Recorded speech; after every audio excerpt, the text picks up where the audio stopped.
Friction is the force that resists the relative motion of one surface in contact with another surface. The angle of friction is the maximum angle at which a log can rest motionless on an inclined plane due to friction and without sliding down. This angle is equal to the tangent of the coefficient of static friction, which is mu between the surface. As the angle is increased, the force exerted down the plane due to the weight of the block also increase, but the force pressing the surface together will decrease. At the angle of friction, the force acting down the plane just to overcome the friction and sliding take place. In the picture below it, you can see that angle with unknown data has cos theta and sin theta. To find the force at y-axis, we should use cos theta, and at x-axis, we should use sin theta to find it. First, we need to find force on x-axis and y-axis. We have a normal force and gravitational force, which is mg. Total force at y-axis is equal to normal force minus cos theta multiplied by gravitational force. So, the force on y-axis will be equal to cos theta mg. And for the force at x-axis, we should use sin theta mg to find it. The frictional force on plane is equal to coefficient force multiply the normal force. We can get that coefficient force equal to sin theta mg divided by normal force. The formula will become sin theta mg divided by cos theta mg. After that, we can get that the coefficient force equal to sin theta divided by cos theta. And last, become to tangent theta. Here's the cube that placed on the table. We know that if we are pushing the cube in this direction, then the force of the friction will be opposite direction. If we apply the force along to the left, the friction will act towards the right. The force of the friction will always oppose the applied force. What's the factor that affecting friction? Let me give you three situations. For the first one, a smooth object that moving along a smooth surface. Second, in which the object with a smooth surface moving along a rough surface, or object with a rough surface moving along with a smooth surface. Third, the surface of the object and the surface of the table is rough. In which situation do you think where the force of friction is the highest? For sure, the third case. The force of the friction on the third case will be higher than the other cases. As in which situation of the force of the friction with the lower friction? It will be the first case as the both surfaces are smooth. So there will be a lesser friction on the first case than the other two cases. So we can see that the force of the friction increase as we going toward the right. So what's the third factor that affecting friction? Yes, it's depend on the nature of the both surface of the object and the surface. Let's say there are two bricks on the table, one with 2 kilograms and the others with the 5 kilograms. Now we apply equal force towards the right. Which brick do you think will go further? Remember, they are both on the same surface. When applying the force, we notice that the lighter brick go more further compared to the other ones. This tells us frictions depend on which two surfaces are pressed together. Okay, for this experiment, we can observe that when the weight acts on the head enough with a slight push to the wooden block, it will be dragged by the weight along the plane, which is inclined at the constant velocity. When the angle of inclination of plane increase, the required weight to make wooden block sliding along the plane increase.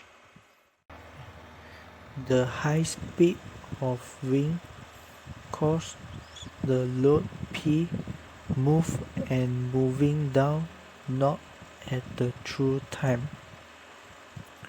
When taking the reading of protector, the scale of the reading is not perpendicular because parallel error happen. The additional error has been happened also. All the apparatus, especially the surface of plane, has not cleaned because the additional friction happened between the block and the surface of plane. For the results, there are 4 steps that we need to follow when we were doing an experiment. First, the first thing that we need to do is we need to complete the table 5.2. We need to obtain the value of the applied force P for experiment and also for calculation for every test. Then, with the value, we need to make a comparison based on the value of applied force for experiment with the value of applied force for calculation. Second step is we need to calculate the coefficient of friction using the formula mu equal to sin theta divided with cos theta. Then we get tan theta. This video shows that gravity represented by mg will pull straight down, and this vector can be divided into components that are perpendicular and parallel to the incline. Those will be mg cosine theta and mg sin theta. The force opposite the perpendicular component will be the normal force, equal in magnitude and opposite in direction. We can then include a vector for the force of friction while oppose the other component of gravity. Third, if the angle of plane's inclination is equal to 0, then we need to calculate the value of the coefficient of the friction mu and also the weight of block W. Then we need to repeat the step to calculate the value of P for each angle, including the value of P at the angle of. Okay guys, to summarize, inclined plane are used when objects have to be moved up to a height that is difficult to be lifted up by hand. It is basically transferring the load gradually. You can see from the video that ancient Egyptians used a type of ram to move up a heavy object with minimal powers. Basically, they do it manually. There's no machine back then to help them. Nowadays, we still use them to move an object for loading trucks, for example, for grocery stores. There's a ram at back of the truck, and they push up the object, the box, using the ram. Moving on. If we have to lift up the object without a ram, we have to use up all the powers immediately. For example, we have to use a pulley to lift up the object vertically, and then we can move it horizontally, which take up a lot of power and effort. So by distributing the load, it is more convenient for us to move it. Okay, moving on. Here is what we found out when we did the experiments. As the angle increased, the force needed to keep the block from slipping increased. Basically, there's a threshold. When the plane angle keep on increasing, the friction will increase. So the force, the object won't slide down. But there's a certain point when the friction can no longer support the gravity pull on the object. That is the point where the object will slide down without a force on the top side pulling it or holding it from sliding. Without that force, the object will slide down. Okay. So moving on, you can see the force diagram, the gravity pulley.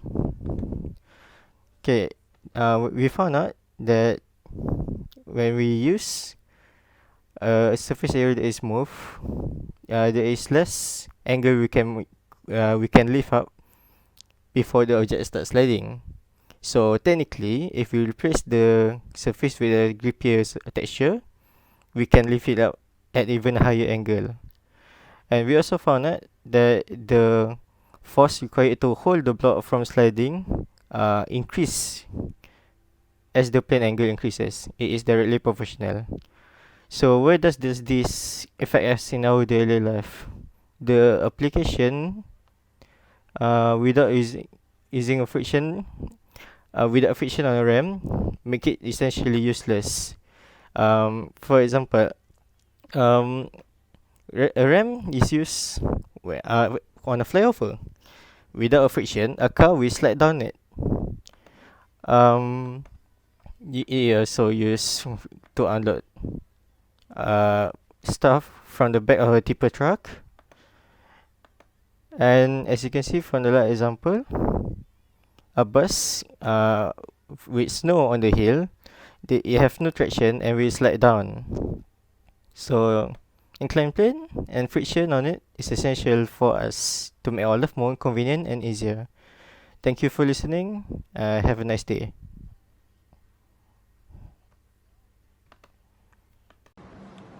Alright, teammates shows good cooperation and good teamwork when conducting this experiment and also report writing. Thank you. Hey, this is SHAHRIZAL.